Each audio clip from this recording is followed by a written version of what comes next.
Hey, what is up, guys? This is Nishi from MST.TV here, back with another Market Watch episode. So it's been a while since we've done a Market Watch. We had like a couple stat holidays on back-to-back weekends here, and then we had the Age of Overlord videos last week as well. And then we had Vancouver Regionals here this past weekend, which was really cool.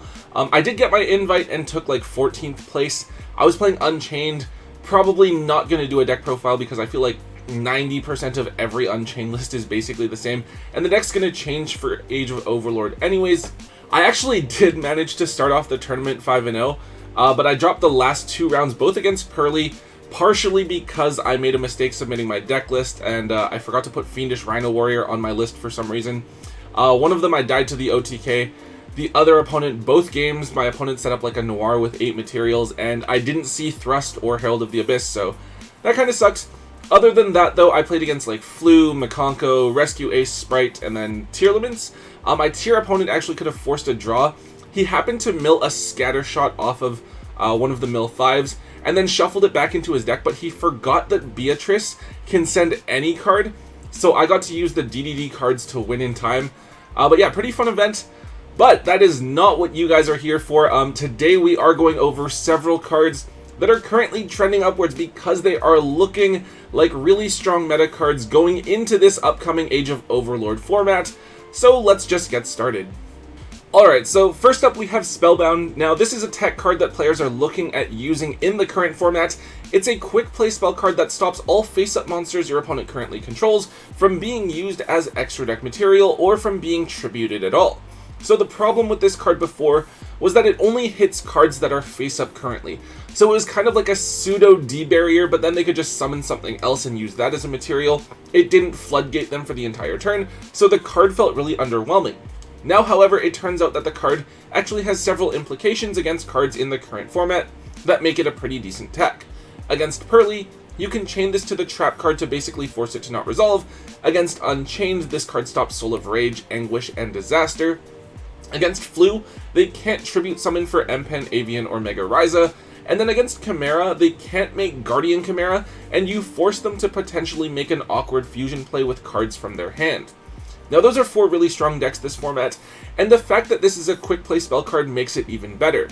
It's still useful on your turn even if you draw it as like the 6th card, or if you're going first you can set it, and it's a pretty decent disruption against certain things.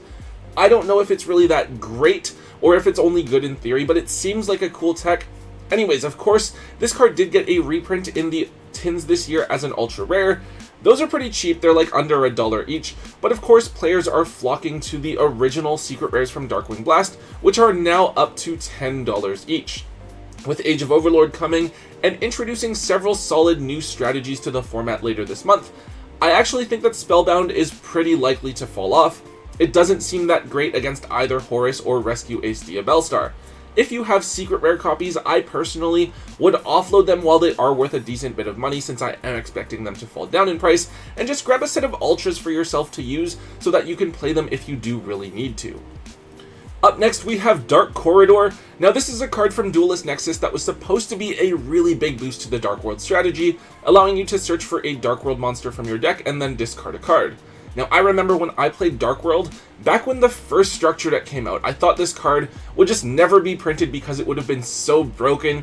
I think this was an anime card first, so my friends and I were discussing it. Now it turns out that the card isn't actually really doing enough to push the deck over the top, even with that new structure deck support.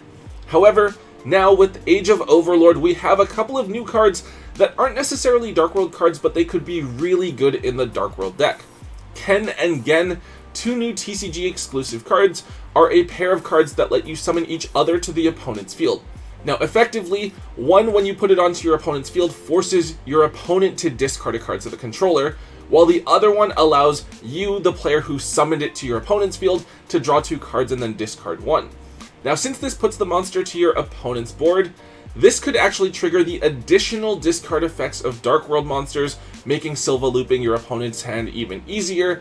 The other cool thing is that this can turn on Triple Tactics Talent and Thrust, as well as play around Infinite Impermanence, so plenty of great applications. So Dark Corridor is a newer card from Duelist Nexus, but it's only used in Dark World, so we did see this card at around $10 per copy despite being a secret rare. Now, however, with Age of Overlord coming, the secret rares have actually gone up to between the $15 to $20 mark. The quarter century printing has also gone up. I got the card back when it was like $30, but it's now up to $65 as well. Dark World is a very popular deck because of the structure deck and how easy it is to put together, so Dark Corridor's price, being a secret rare from a core set, is actually going to fluctuate very quickly if the deck sees new hype or support or competitive success. Hopefully you already own a set of Corridors if you are planning on playing Dark World. If not, see if you can grab a set for around $40, because I could definitely see the card cooling off a bit depending on how the next format shapes up. Moving on, we have Diviner of the Herald. Now, this is a level 2 fairy tuner that is seeing play once again because of Tearlaments. So back in Tearlament format, we did play one of this card because you could revive it with Sprite Elf, and then dump one of your Ishizu cards to the graveyard.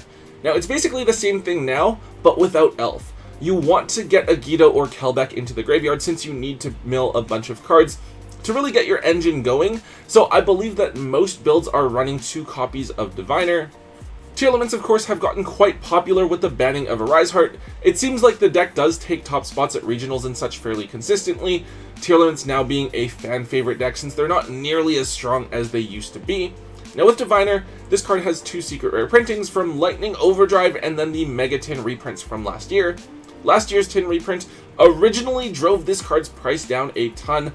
I remember grabbing like the reprints at around $4 to $5 each, but now of course they've found another application within the meta again, and both versions are up. The Mega Tin secret rares are around $14, while the originals are up at $17. Hopefully, if you are choosing to play Tearlament, you already have your copies, but if not, you could probably get a set of this card for like $35, maybe $40. It's a solid card to have access to, but right now it's only good for the one deck. Depending on how the format shapes up, I think maybe people could try to use this with the Ishizu cards and Horus, so it might be worth holding on to if you already own a few copies.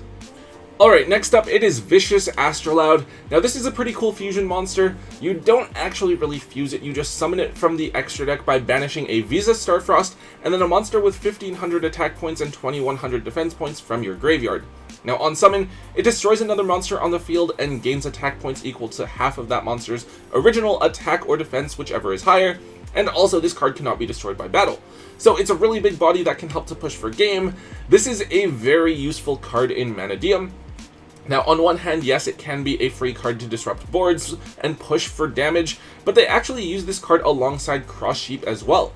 If Cross Sheep is pointing to a fusion, then when you special summon something, you can revive another body out of the graveyard for free. This format, Manadium is looking really strong. My buddy Danny, who got first place at Vancouver Regionals and third place at Seattle Regionals over this past weekend, was on Manadium and he just like ran through everybody with the deck.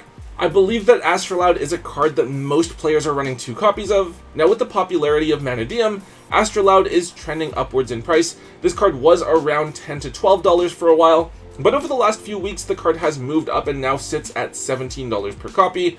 I think that this card is not due to get a reprint until next year's tins. It was from Cyberstorm Access.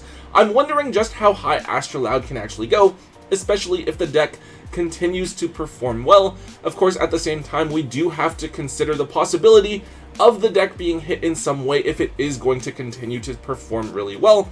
At this point, we don't know, but for now, expect this card's price to be fairly steady within that $15 to $20 range. Okay, so this one's a pretty interesting one. It's Demigod of the Testina. So leading up to the Age of Overlord reveals, I think that players were pretty hyped to see what cards the Testina archetype would be getting as support. They looked really promising with the first wave, presenting an interesting gimmick that seemed kind of broken in theory. However, the second wave actually wasn't that amazing. It was cool and some of the cards seemed good, but ultimately, it's definitely not enough to make the deck anywhere close to meta relevant. Players are still going to try the deck, however, and Demigod of the Testina is one of the best cards in the archetype. If you control a Testina card, you can special summon this card from your hand and then search for any Testina spell or trap. And if you control Crystal God Testina, you can basically Karma Cannon your opponent's entire board during your opponent's turn. So overall, yeah, the deck shouldn't do anything more than maybe topple locals if you have like a really dedicated player. The support that they got was just kind of lackluster overall and tried to do things with other gimmicks rather than really staying true to what the first wave of support did. Anyways, Demigod's price is still up for either version of the card for now. The Quarter Century has gone from $30 to $60 on TCG Player, while the Ultras did go from $1 each to $5. I believe that leading up to the reveals, these prices were a little bit higher. I think the Ultras were like $7 to $8. Expect both of these prices to cool off pretty quickly now that we have the support revealed. The Ultras will realistically go back down to being $1 or $2, so if you do have this card, go ahead, offload them now, and if you want to pick up the cards to play at locals for fun or something like that, just wait a few weeks for that bit of hype to cool off first. So this one is specifically related to the Diabellstar engine coming in Age of Overlord. We're looking at Sinful Spoils of Subversion. This card is a really strange form of removal. It's a normal spell that places a face-up monster on the field into its owner's spell and trap card zone as a continuous spell card, kind of like a Crystal Beast. Kind of strange. It doesn't destroy though, and it doesn't trigger the effects of cards that need to go to the graveyard. Now, to be fair, as just a tech like this, it makes sense why the card hasn't really done anything yet. However, with the Diabellstar engine coming in Age of Overlord, this is a card that can be used as a tech choice. When the witch is summoned, she sets a Sinful Spoils spell or trap card from your deck to your side of the field, and this card could be used right away because it is a normal spell card. And while for a lot of decks you can search the card that special summons the level 1 fire monster, maybe you already hard drew that card, so you can choose to run a single copy of Subversion as an alternate target and hopefully force an interaction out of your opponent. With Diabellstar looking like one of the best engines going into next format, this is a probably really solid choice for decks looking to go second, since it's basically free value. Now in terms of price, we've again seen both versions of the card bump up. The Quarter Century, much like Dark Corridor and Demigod of the Testina, has gone up from around $30 up to $60, so basically another double up in price, and then a small double up for the Secret Rare as well. They were historically moving at around $5, they're now up to $10 per copy. If you're already going to spend the money on the Diabellstar cards when Age of Overlord comes out, you may as well just shell out the other $10 to have this card as an option to play alongside the engine if you don't have it already. However, as it does look like this card will just be a one-of, I don't see this going any higher than $10 each, so it's something I wouldn't be looking to invest in a ton of copies of.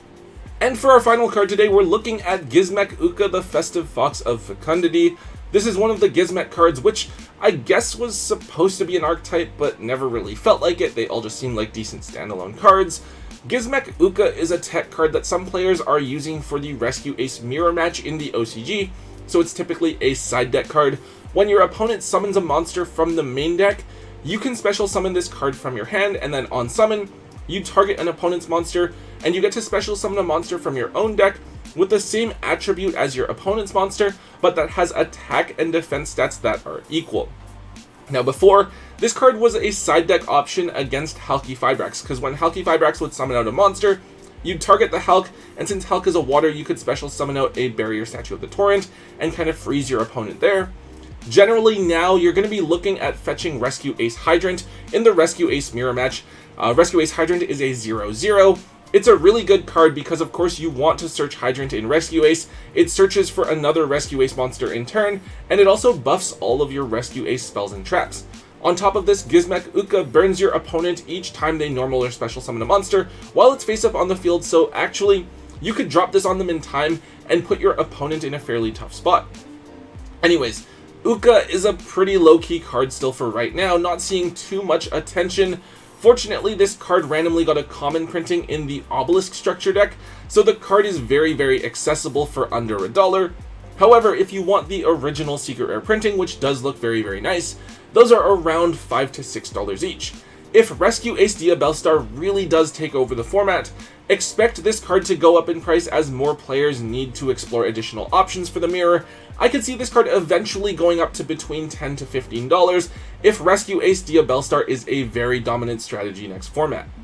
Alright guys, that is all I have for today. We will be looking at Age of Overlord prices probably later this week. It'll kind of depend on what happens with the market otherwise, but we do have Age of Overlord sneak peek next weekend. I'm really looking forward to that set coming out. I don't know if I'm still going to play Unchained or what, but I really like a lot of the support coming out, so I guess we'll find out. Anyways, if you guys did enjoy today's market watch, please make sure that you let me know by hitting that thumbs up button. Also, make sure you leave a comment in the comment section down below. Let me know what you guys think about what's going on with the market and what cards I talked about in this video. Also, if you haven't hit that subscribe button already, and until next time, guys, don't forget to hold on to your MST.TV.